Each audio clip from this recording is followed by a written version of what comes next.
back up in here, Hella Flagrant, the podcast. It's your main man, Hella Flagrant, DM. You know, I'm in here with my brother, Sean B. Flagrant. Shawnee B, this has been a crazy little weekend of sports, man.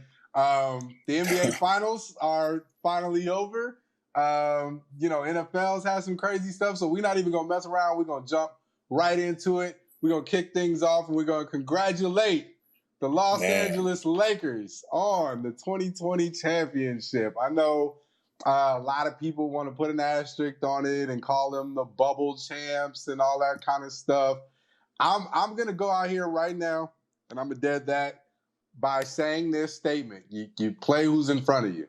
You know what I mean? Like you don't get to dictate who comes in front of you. You don't get to dictate the outcome of COVID-19, bubbles, all that kind of stuff. All you can do is get up and play basketball. And so we are going to congratulate LeBron James, Anthony Davis, and the Los Angeles Lakers on their championship win. Yeah, I mean, you said it best. That's pretty much what it is. Congratulations to the Los Angeles Lakers for everything they've done this entire year. And it has actually been an entire full year that they've been playing basketball when you count COVID and the little hiatus that we had from March all the way until July or the end of June, I should say. But yeah, Lakers, they did their thing today. They finished off the Miami Heat 4-2. And LeBron James obviously was named the MVP again of the finals, his fourth championship, his third with the three different teams. Obviously 2 with Miami, 1 with Cleveland, and now 1 with the Los Angeles Lakers. Anthony Davis, I mean, he's had a tremendous bubble playoffs. Obviously did it again this game, but yeah, the team as a whole, man, they completed it. Like you said, COVID didn't stop them before the outbreak. They were number 1 in the West. And they just didn't let up the whole bubble. Finishing this game 4-2, like I said, and the rest of them 4-1. So you can't take nothing away from them regardless. You said it best. You play who's in front of you. I don't want to hear no Clippers nonsense. They could have been there. They could have played them. They lost to Denver. I don't want to hear, well, if they would have met up with the Milwaukee Bucks in the finals, then it would have been a different story. No. Miami took care of them. And I was just going to say, shout out to Miami Heat, too. A lot of people had them as underdogs. They came into this thing, on a tear. They tore up the bubble. They came to hoop. You know what I mean? Right. And I think we talked about this, outside of the show. But what the bubble really exposed was who's going to get up and play basketball every day. Like, yeah, we get the hype. We get the crowd. We get that there's some guys that need all that extra stuff. Miami Heat really just showed you, hey, we're just going to get up and play basketball. We don't care who we got to play. We don't care what we got to do. We just came to play. And so I want to take my hat off to them, for coming out and playing. The first game, you lose Dragic, bam. And so you pick up the pieces and you continue to fight. We saw Jimmy Butler give everything a player could possibly give in Game 5, and maybe that's why he didn't have enough left in the tank for Game 6. But still, congratulations to those guys for even getting that far and fighting that hard. It was excellent. I'm not even gonna lie. I was one of those people that try, this is not a real finals at the beginning. But they really showed up, and Miami played hard and the Lakers played hard, and it was the best basketball that we could get considering the situation. And so I appreciate that both teams came out and really competed. Yeah, I mean, being away from your family, I mean, everybody in the bubble having that situation, that difficulty, not being around your family, obviously with the world as it is, being nervous because of COVID-19 and not knowing, what's going on with your family, your wife, your kids, your mother, your father, whatever the situation is. And you're over here in this bubble. Also, the situation with the world and everything with the, police brutality, right, racism and everything like that going on. And, at first, like we talked about a long time when we first started back up, that, a lot of these players, they had every excuse not to play. They didn't have to play. We didn't even know if this was going to even take place and be able to be sustainable. But one of the biggest thing was there's no COVID test or no positive COVID test through this whole bubble.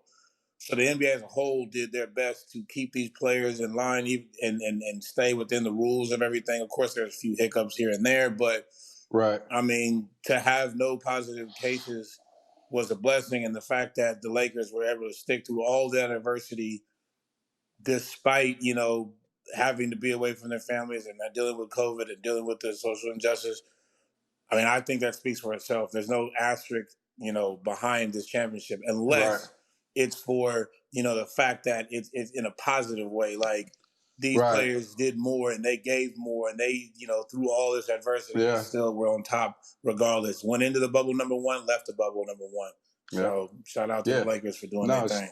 shout out to them. Shout out to them, and shout out to J.R. Smith for being the first guy without a shirt on before the thing Man, was even over. I don't even think the clock hit 0, and J.R. was out of that shirt ready to go. He came for that one thing. He That came was for that it. moment. Like that was it. He came to the bubble with no jersey, just being barely put on the Lakers, to leaving the bubble with no jersey, taking that thing right off because he didn't do anything in it, but he did give him a championship ring. So yeah, and so with that, I gotta pose another topic that's called "Give Bron His Respect." man, Think about how many guys have gotten their first and maybe only ring due to LeBron James putting these teams on his back and literally carrying them. I mean, Anthony Davis, you get your first championship. Now, I'm not saying that you're not a perennial all-star, you're not good yourself, but I'm just saying LeBron got you your ring. Dwight Howard, not saying you're, terrible right now. I probably said it in the past. Actually, I know I've said it in the past several times, so we're not even gonna lie about that. But look, Dwight Brown got you a ring. Aren't you happy? JaVale, you got your third. Danny Green got your third. JR got your second.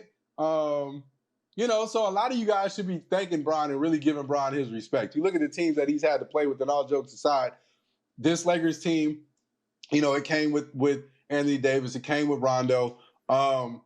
But to be honest, most of the time, LeBron James had to carry that team in a lot of ways. You know what I'm saying? Anthony Davis is still younger when it comes to being this deep in the playoffs. He's never been this deep in the playoffs.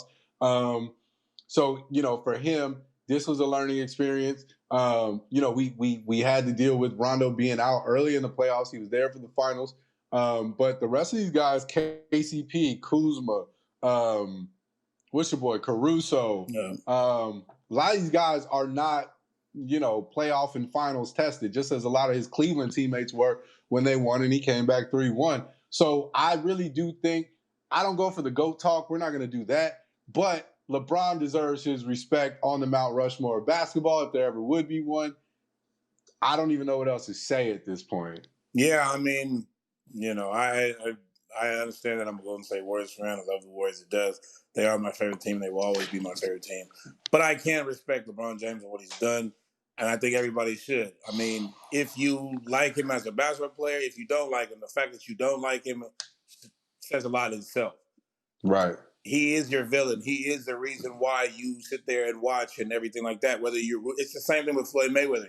You can root to hate him, but the fact of the matter is, you're still paying for his fights. He won. You're still he wins. Yeah. You're still watching everything that he does. Why? Because he's that talented, and that regardless of if you like him or not, you may be rooting against him, but you still want to see that performance. You still want to see what he can do to challenge maybe your, what you think about things or whatever it may be. LeBron James now has 4 championships, and I understand the whole Michael Jordan talk, and like you said, we're not going to get into that. So it doesn't really matter what you think about Jordan and LeBron at this point. The fact of the matter is, this man is still number 1 in scoring in the playoffs, assisting, not rebounding, but he's still up there. I mean, he has 11 triple doubles in the finals. He's been to 10. Now, yes, you can say Jordan got to 6 and he won all 6. Cool. That's very good. But the fact of the matter is, he only got to 6. LeBron has been to 10, whether he's won or he's lost. He's carried those teams by himself pretty much.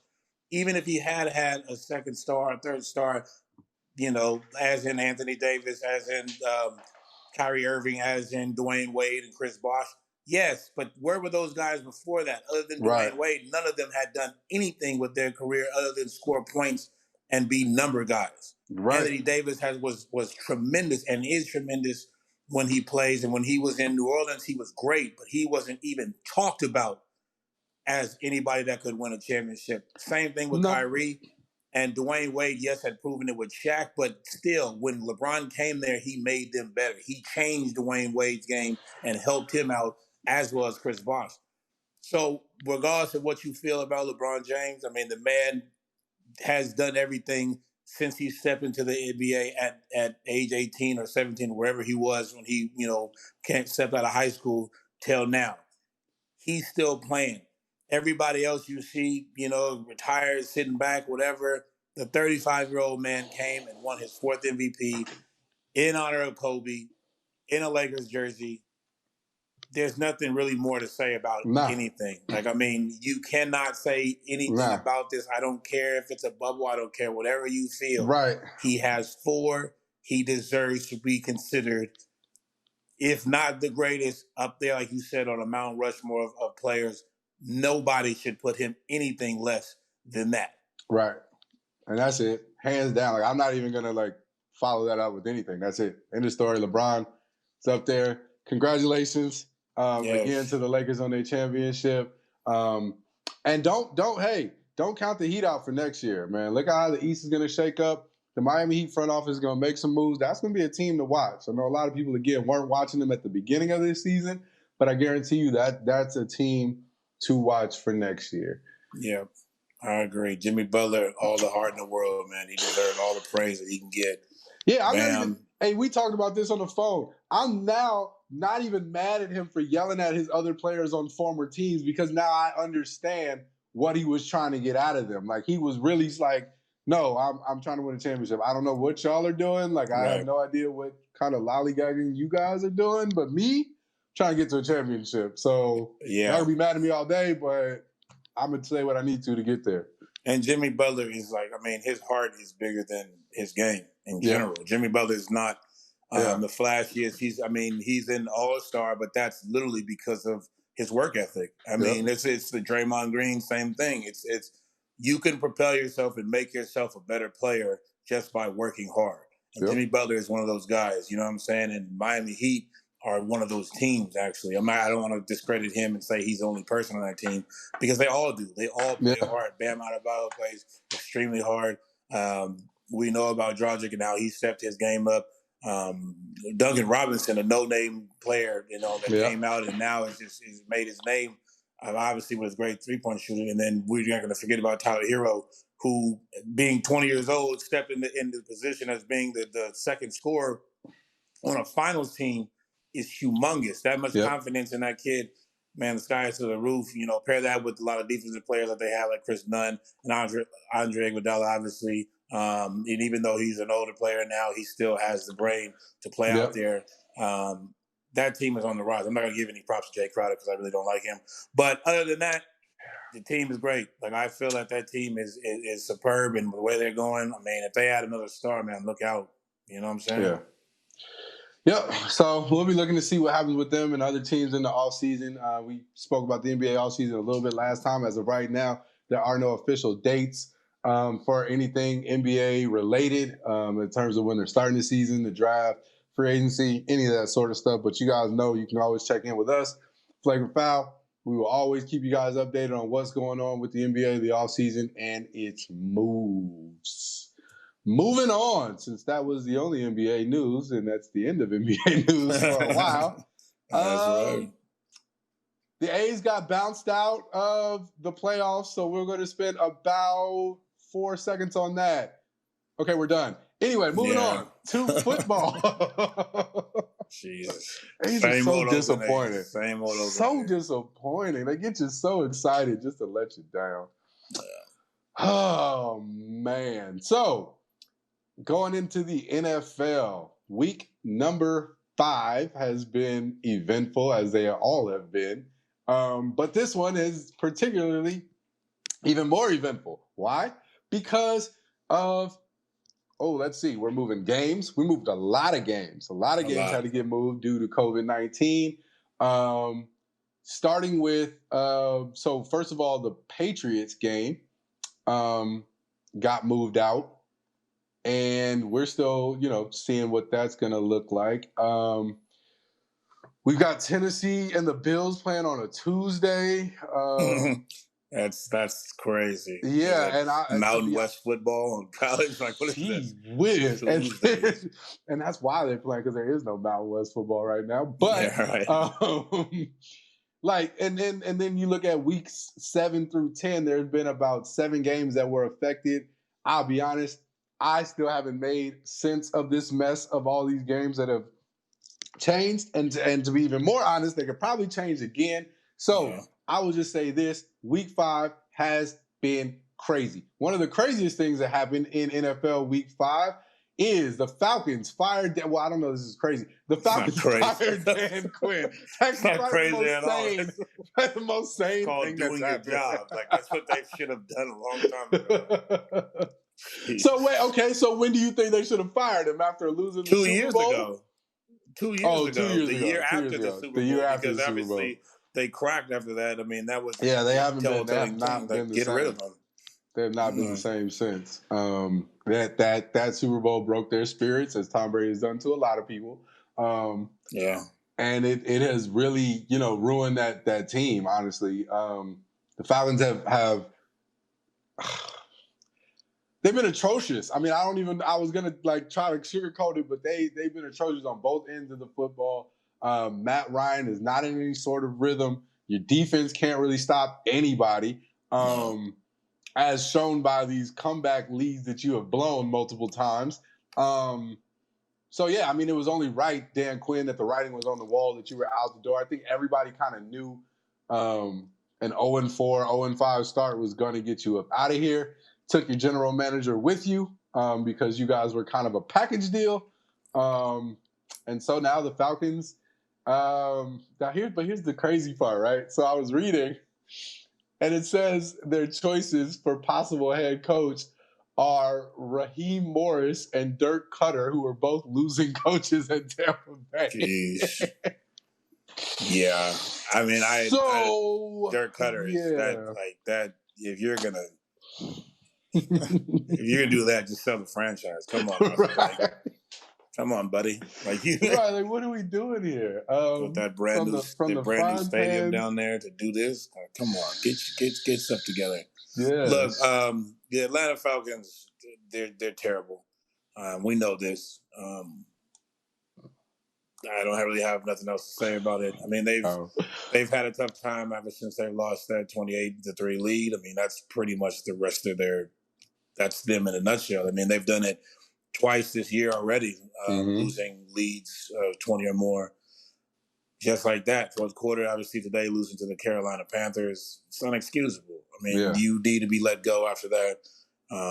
But take time. Come on, Other Blank, you're a billionaire. Take time. Yeah. Think about who you want to be your coach. Don't just rush into things, because you're gonna have to make the situation to get rid of Matt Ryan at some point. You're gonna have to get a defense, because that defense, I can score on that defense. Woo, right now. Yeah, like me and you right now. Exactly. Running routes like no other. But come on, yeah, man. it's gonna be a long process for Atlanta Hawks to get back. The Tennessee or the Houston Texans are gonna have the same situation. I mean, they have their quarterback, but they don't have anything else. Nothing. I mean, JJ Watt is 75 years old, still trying to run out there. I mean, pretty soon he's gonna have to go too. So, look, a lot of bad teams in the NFL right now, but a lot of good teams. I mean, let's throw another one in there, because, I mean, we're probably going to talk about it in a few minutes, but Dallas. Yeah, I was actually going there. I was just about to say a bad team that may have just gotten even worse. Dallas. I know a lot of us, if not all of us, either heard about or saw the unfortunate injury that happened to Dak Prescott's ankle during a game that they were already losing. With this, obviously this impacts the Dallas Cowboys, but let's hone in a little bit more specifically on Dak Prescott, just because his sort of holdout was so publicized, his deal was so publicized. So many other quarterbacks got money this year. and Dak didn't. And so now with this injury, there's a lot. There's a lot of different things that people are saying. People are saying this is why players hold out for this specific reason, and Dak shouldn't have played because he didn't get his money. It doesn't have guaranteed money. You know what I mean? Now there's people that are saying that, the Cowboys, and I kind of feel like this, are going to find this as an excuse to move on from Prescott. And as much of a feeling as you can have about that, you got to understand this is a business. And the owner of the Cowboys, who is also the president and GM and every other decision maker in that franchise, makes almost every deal as a business decision, except for the deal he gave Tony Romo. That was bad business. But right, and that's why Dak didn't get his money, which is kind of messed up. But yeah, look, I obviously I'm not a Cowboys fan. I am my fantasy team's fan. And why I say that is because I actually have Dak Prescott on my fantasy team, and watching that live when it happened. For all you guys, obviously that are out there that have witnessed injuries in sports, there are some injuries that are just different. They hit different. Yeah. Being a Warriors fan, obviously Sean Livingston, he wasn't on the Warriors when it happened, but his injury hit different.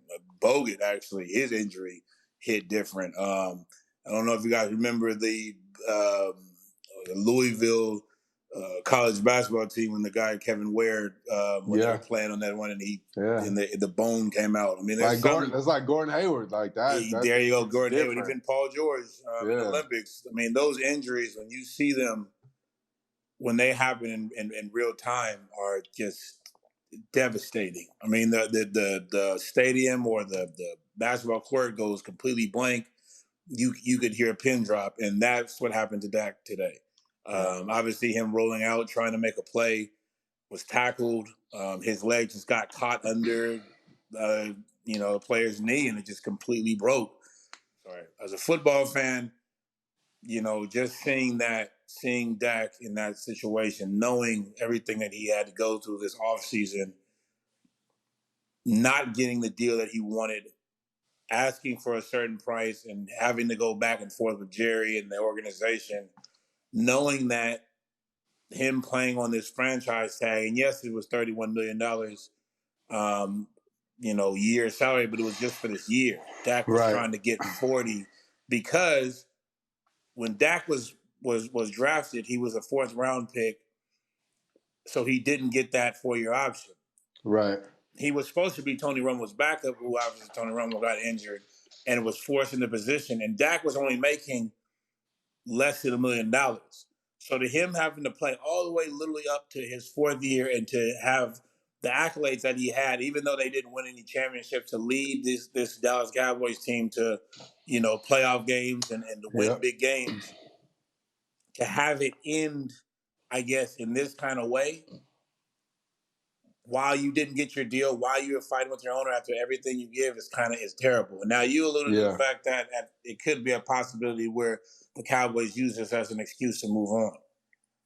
That would be one of the worst things in the world as a media standpoint, but at the same time, I do believe that Jerry Jones is the kind of owner that he doesn't really care. He uses his players kind of as positions on a chessboard. Yeah. One comes off, okay, I'll just figure out how to make the move and ultimately this is Jerry Jones' fantasy team. Jerry Jones doesn't run this team as a professional team. He runs this as his hobby, as his toy, as his, fun little thing to go. And if somebody doesn't go the way he wants it to go, i.e. Dak Prescott, and I can move on and I can use it as an excuse, why wouldn't Jerry do it? Because like we just said, Jerry doesn't think about players, I guess not emotional, but just stability to who they are as a person. To him, they're just pieces on a chessboard. In this case, on a Tecmo Bowl, whatever, video game or something like that. They don't mean anything to him. It's Madden created players to him. Yeah, no, and if Andy Dalton finds any way to win games with this same team, I feel bad for Dak. You know what I'm saying? Right. because they're, again, it's going to make it easier for Jerry Jones to try to make that business decision. How do I now justify paying you $35+ million a year? You know what I mean? If I keep you, how do I justify paying you $35+ million a year? And if I decide I don't want you, how does anybody else decide that they're going to pay you that kind of money? You know what I'm saying? Right. So I definitely think like this is financially, this is going to kind of hit Dak harder than it probably should have, because he did work his butt off for some years for that team, and not to get a big deal, not to get breaded out. I think that's, I don't know. I mean, I don't want to use the word fair because that's kind of a hard word to use. I mean, it is what it is, but it's also I just think it kind of sucks. And I also want to say one thing, and I don't want to necessarily all the way bring race into it, but I have to kind of do it at this situation. You do. I have to. Black quarterbacks obviously have been known or have been, I guess, categorized, a lot of them, as running quarterbacks. They make plays with their feet. They're good because they might be elusive. Deshaun Watson, Patrick Mahomes is more of a thrower of football, but he obviously can move out of the pocket and do different things. Of course, Lamar Jackson, right. Russell Wilson, the way he plays. But the reason why I'm saying this is because when injuries happen to black quarterbacks, they get blackballed. Right. Or pushed into a category where they can't come back from it. Right. And the reason why I'm saying that is because we see what happened with Cam Newton and how hard it was for him to get a job. Yeah. He was RG3. the MVP in 2015. I was just going to have to go there too. RG3 actually is Lamar Jackson's backup. Now think about that. The irony of itself. I mean, yes, it would be smart to have the same type of player to roll out and do different things, but to now show you what would happen to Lamar had he got hurt, this is kind of what they're saying. Like, right. You become the backup. So for Dak not having this contract, and like you said, if Jerry doesn't pay him, then what other team will? Right. Because now another team will look at it like, well, I don't know, maybe he's hurt, maybe he can't run, maybe he won't be able to do this, maybe he won't be able to do that. Because the last thing everybody saw was the Cowboys being 1-4. Right. And so and that's well, and so if somebody picks him up, like let's say a Miami or a Jacksonville, or somebody picks him up at 25, 28 million for a 2-year deal, and let's say he does do well, but then the next thing he's going to be like, oh, well, he's old. Now I can't pay him top dollar because he's old. Right. Or does he become a Tyrod Taylor where you're just being put in a position to groom another quarterback? Yeah. And that's the kind of sunken place you don't really want to get into. You know what I'm saying? Yeah, how they are, like I said, they did Byron Leftwich in Jacksonville. They just forgot about that man over there. You know what I mean? Like, didn't put any players around him, didn't give him anything to work with. Right. And speaking of that, Houston Texans, you have a problem because you cannot waste that man's career because do not have him, knock on wood, obviously, but do not have him come back and kind of do the same thing because you don't have an offensive line and Russell Wilson has made an art out of the fact that his offensive line is terrible. Right. But there's not too many Russell Wilsons. So I mean, if you're gonna sacrifice your quarterback, Kyler Murray's a close second, but no. And that's the thing. And see, and this is the part about football that people I think need to take it. Everybody loves to see the hits and the big things on Sundays. We love it. We love it, love it, love it. But what happens to these quarterbacks once they take these big hits for you? Right. And now they don't have these deals that they were supposed to get, or they don't, they were just put in there and it's like, oh yeah, everybody loves the quarterback until he gets hurt. Then what happens? Like I don't want to hear anybody next season calling Dak Prescott trash. No matter what happens, it's like, I can't. I mean, we watch sports a little deeper than the average fan, so we understand. Okay, he had a terrible line. His owner / GM sucks, so he wasn't putting the people around him. Right. It's hard to get up every morning and be inspired to play when you don't even know if these people want to pay you. You know what I'm saying? Exactly. And then you get injured. So whatever you start off with next season, and this is after you have come out to the world saying you've been battling mental health issues too, and you know what I'm saying, trying to fight through that. I forgot about that. That's right. So after all of that, whatever you come out and do next season, bro, I'm happy you come out. You know what I'm saying? Exactly. And do it. But the average person is gonna be like, "Oh, Dak's trash. Dak doesn't produce." I can hear some people downing him, and it's like, "Whoa, hold on! Like, how quickly do we forget? How, you know what I mean? Like, to me, Dak Prescott was a better quarterback than Tony Romo in the years that he's been there. Tony Romo was definitely not as athletic or as good as Dak Prescott. You give Dak Prescott that many years, that much money, he's going to produce for that team. And that many weapons. You know what I'm saying? Like, Tony Romo had weapons, real ones. Yeah. Like real receivers. You know what I'm saying? A line, a defense, things of that nature. And you know what? Speaking of that, I just, that now that I think about it, like, Dak's left tackle was put on IR this week. Now you think about that. He lost his left tackle, his center the week before that, and his right tackle has been battling injury. He played today, but he's been battling injury. Your three front, you lost. And the second that you lose those, your ankle is broken. Mm-hmm. That should tell you something right there, just about all this stuff. Like, you cannot do one thing without the other.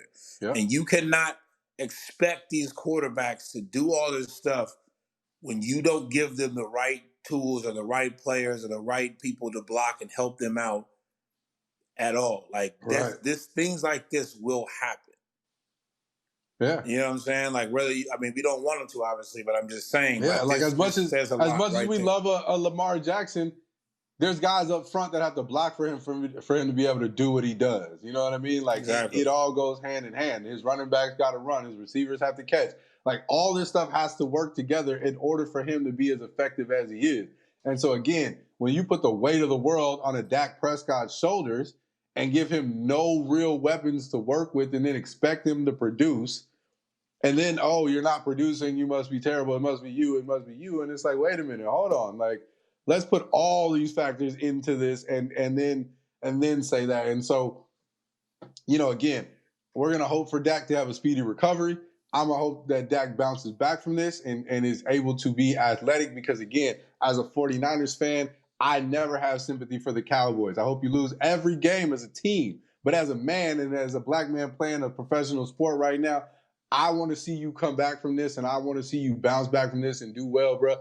Because I don't think you got treated fairly. I don't at all. I don't either. I agree wholeheartedly with everything you just said. And Lamar Jackson, if you're listening, call John Harbaugh in and go work another deal out. Work another deal out and boy, wrap them ankles double tight. Yeah, exactly.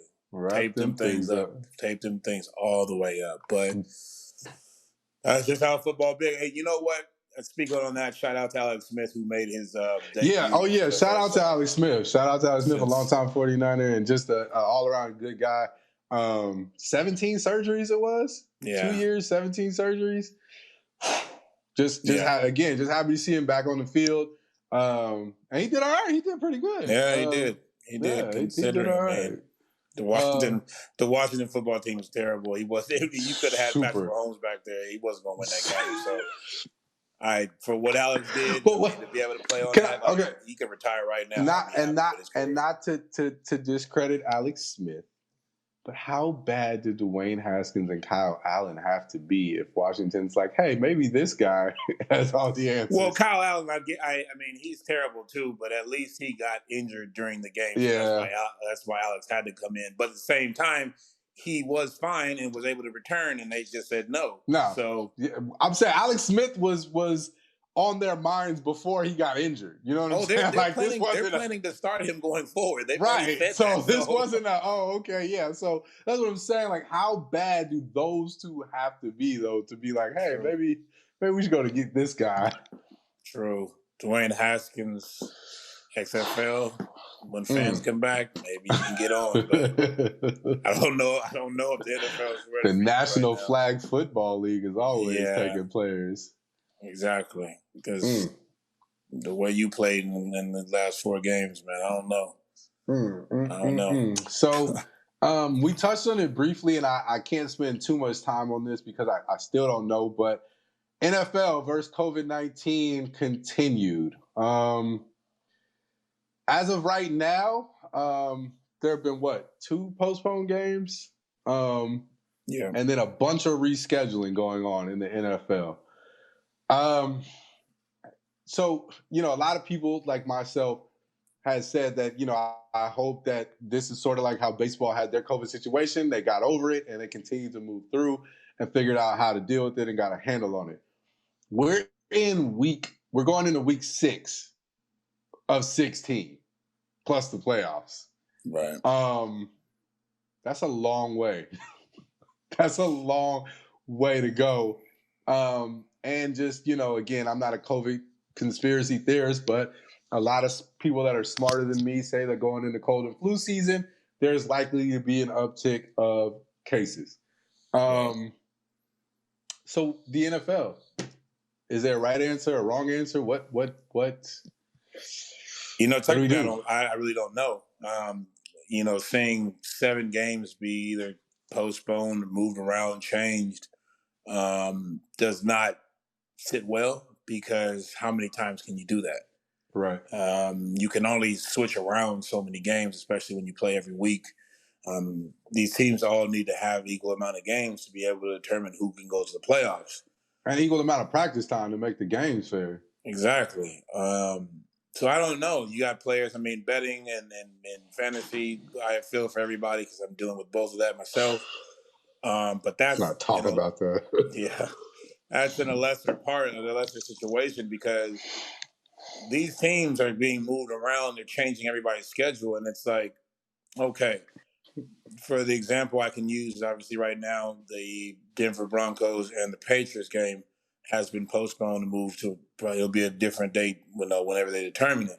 The problem with that is Denver didn't have any cases of COVID-19. The Patriots obviously did. We know about Cam Newton. We know about Stephon Gilmore. And they had, I think, a few more cases that came out after that. But the problem is that now Denver, their bye is gone. Right. And yes, it's kind of fine to have an unexpected bye, but when you're coming into the season, maybe you have 4 games in, you're kind of getting your groove, you're kind of understanding. Having this early bye is not really what you want to do. No, especially if you get some injuries down the way. That later season bye is great to get guys, a refresher and, you know what I'm saying, let you get healed up.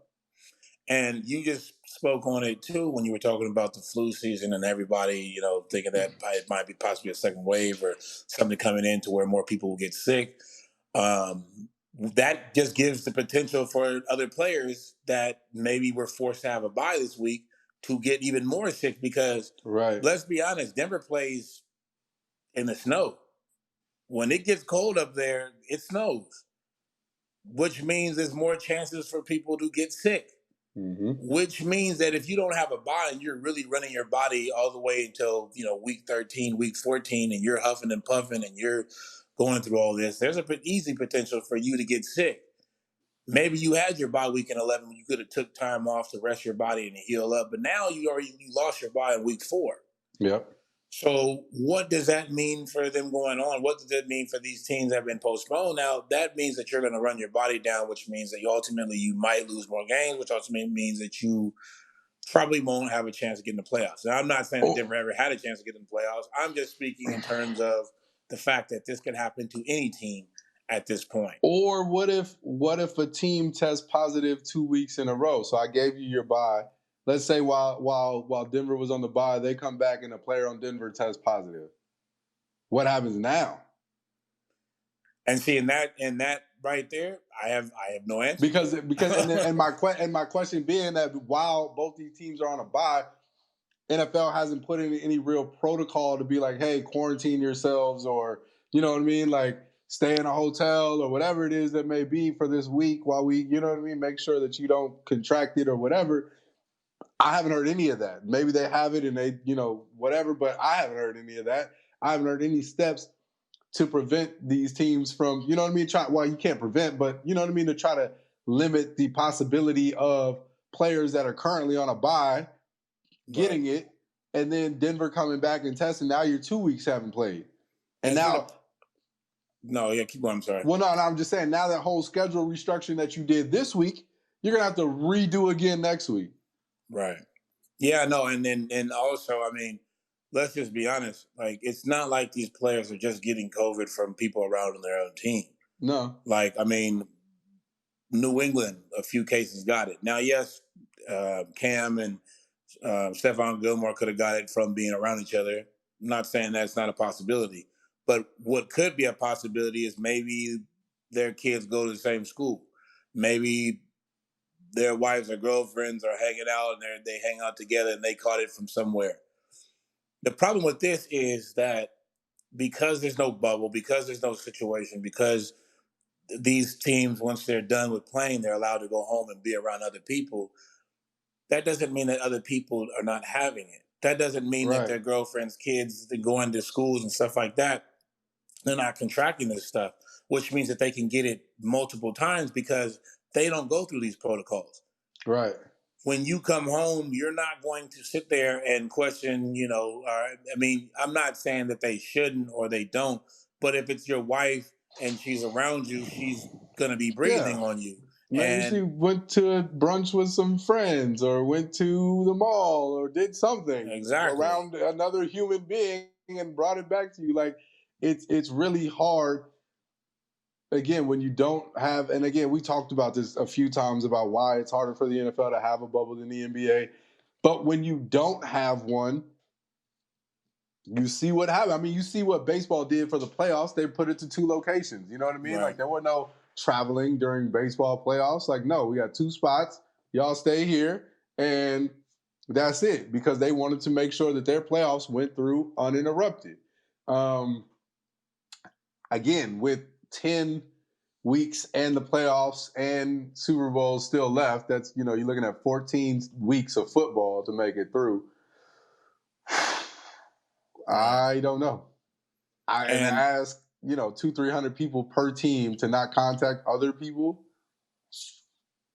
And let's just dive into what you were just talking and what you're saying, but let's push it to another limit, because I mean, we're talking about playoffs and getting to the season. I mean, this game in February that everybody, comes together to watch, called the Super Bowl. What happens if half the team on the AFC that's representing the AFC gets the virus? Or not even half. What if the starting quarterback from the AFC Championship team is and I don't want to say anybody's name because I don't want to wish COVID on nobody, but let's say the starting quarterback from the AFC team gets COVID. You're gonna make them play in the Super Bowl? Right. And that's the thing. And can you, at that point, legitimately ask him to step out of the game and play with the rest of them? Because that doesn't mean that he hasn't been around other players and they could come up positive the next day or the next 2 days. Maybe they haven't, shown any symptoms of it or have anything to come in there with the virus, because maybe they didn't contract it until that day, or maybe they didn't contract it until whatever. You can't just remove one player and think that everything's going to be all good, because as we've seen with the situation with Cam Newton, that was earlier last week. Like, they have been moving the Patriots game and now postponing, because we saw that when they played the Kansas City Chiefs, he wasn't able to play. Right. Stephon Gilmore was. But then after that game, he tested positive. Right. So if there's a 2-week period in between between the last playoff game and the Super Bowl, how many people can test positive at that point? Because let's not get this mistaken. The Super Bowl is in Tampa this year. And as I know from what you told me, Tampa hasn't closed anything at all. Tampa, Florida is wide open, shaking, baking, and earthquaking. Like, they are doing things down there in a major way. And I'm not laughing because it's funny. I'm laughing because it's crazy. Like they in Florida, they have been very okay with being wide open in the clubs and all the clubs, all the types of clubs, if you catch what I'm saying. Like Right. they really get down out there still. And so yeah, I mean, most teams, if you're going to the Super Bowl, what you get there, 2 weeks? You get there about at least 10 days early. Maybe not the full 14 days early, but you get there about 10 days early. You got media, you got all these people that have to come in. There's a lot to deal. That's a lot of people that have to try to keep themselves as safe as possible around these players, and the players have to keep themselves as safe as possible in this atmosphere. You know what I mean? And asking 22 to 29, even 30-year-old men to just sit down somewhere, like we talked about with the NBA bubble, like it got to a point where people respected it. But you also remember at first, there was a lot of people, not a lot, but there were several people like trying to buck the bubble because you're telling grown men with a lot of money to sit down and do nothing. Right. And that's it. I won't say it's impossible. I'm just saying it's really hard to expect for them in a Super Bowl situation. If you think about it, if you played hard all season in a season like this and made it to a Super Bowl in Florida and stuff's wide open, you're gonna tell me you're not gonna try to out a little bit? Exactly. You're not gonna try to hit the casino a little bit? You know what I'm saying? Like, you're going to do it. It's gonna happen. I'm being honest. You may have a few guys that don't do it, but for the most part, you're gonna do it. And most of the time, it only takes one. It doesn't need to take That's it. 3 or 4 or 5, 6 players to go and be stupid. It only takes one person to be. It could be. It doesn't even have to be a player. It could be a video photographer or something like that, trainer or something, trainer or something like that. Like he just wants to go out and have a drink, and all of a sudden, he's in a place where there's no mask, no nothing. He's not taking it seriously, and he's just going walking through, talking to people, and there it goes. And I can tell you this right now: you cannot allow a situation to where it's 2 weeks leading up to the Super Bowl and you get down to that last week and you're ready to go, and then they have to postpone the Super Bowl. They will not do that.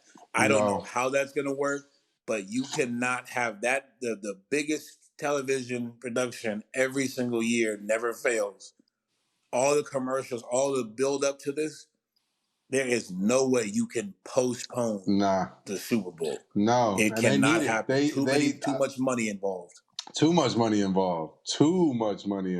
And so, I don't know. We'll see how, obviously you guys know here at the Flagrant 5, we'll continue to keep you guys updated on how the NFL is going to continue to fight COVID-19, how it's going to affect games scheduling. We'll definitely keep you guys updated because we got to keep ourselves updated because it changes day to day, week to week. We don't know. And so with that, as of right now, there is no NFL Week 6 betting advice. We can't. I can't honestly give any sort of like insight on any of these games for next week because I still got to go back and read which games have been moved and where games are. Exactly. As of right now, so I don't know that we could honestly give any sound advice on betting. Take $2 and spread it around. Just $2 everywhere. 2 here, 2 there. Pick 2 on there. that. Yeah, pick all long shots next week because you don't know who's gonna play. But I will try my best to get up something on the site. Obviously, the site that you're watching this on, unless you're watching it on any streaming service, but it is www.theflagrantfoul.com, and I will try to get at least something up to where we have some kind of betting tips. But I can just be honest with you right now, since things are so crazy, I have no idea what games are going to be played, so don't be coming and getting mad at me if the game is crashed, because I know as much as y'all do right now. Like I can be honest with that because this has been a crazy time in the NFL, and it doesn't seem like it's stopping anytime soon.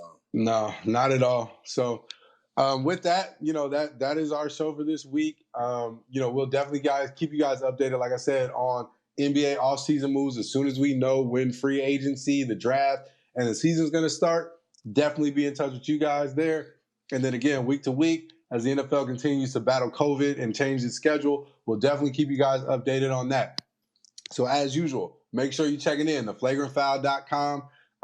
We're the Flagrant Foul on Instagram.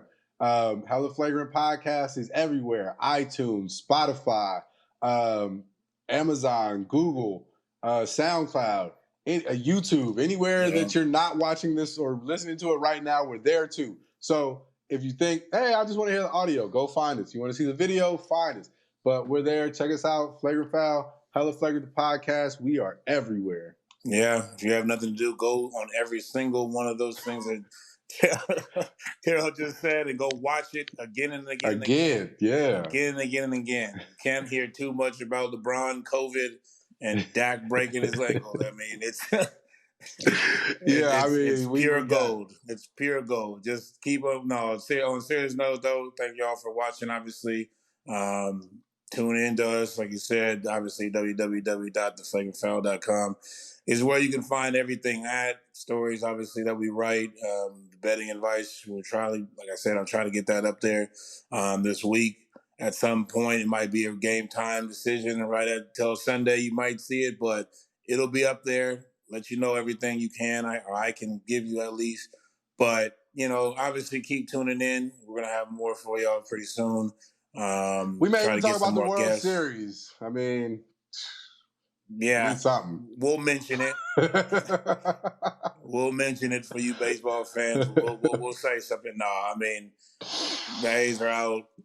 It's Rays, Rays, Astros on that side, Dodgers and Braves on that side. So since I live in Atlanta, go Braves, I guess. I don't know. Yeah, LA won enough already, so I'm not the Dodgers. No Astros, definitely. No Astros. No, and I can't root for the Rays either. Just I can't do that. So with that, we up out of here as we always do. It's been fun. It's been real. Check us out, Hella Flagrant Podcast. Peace.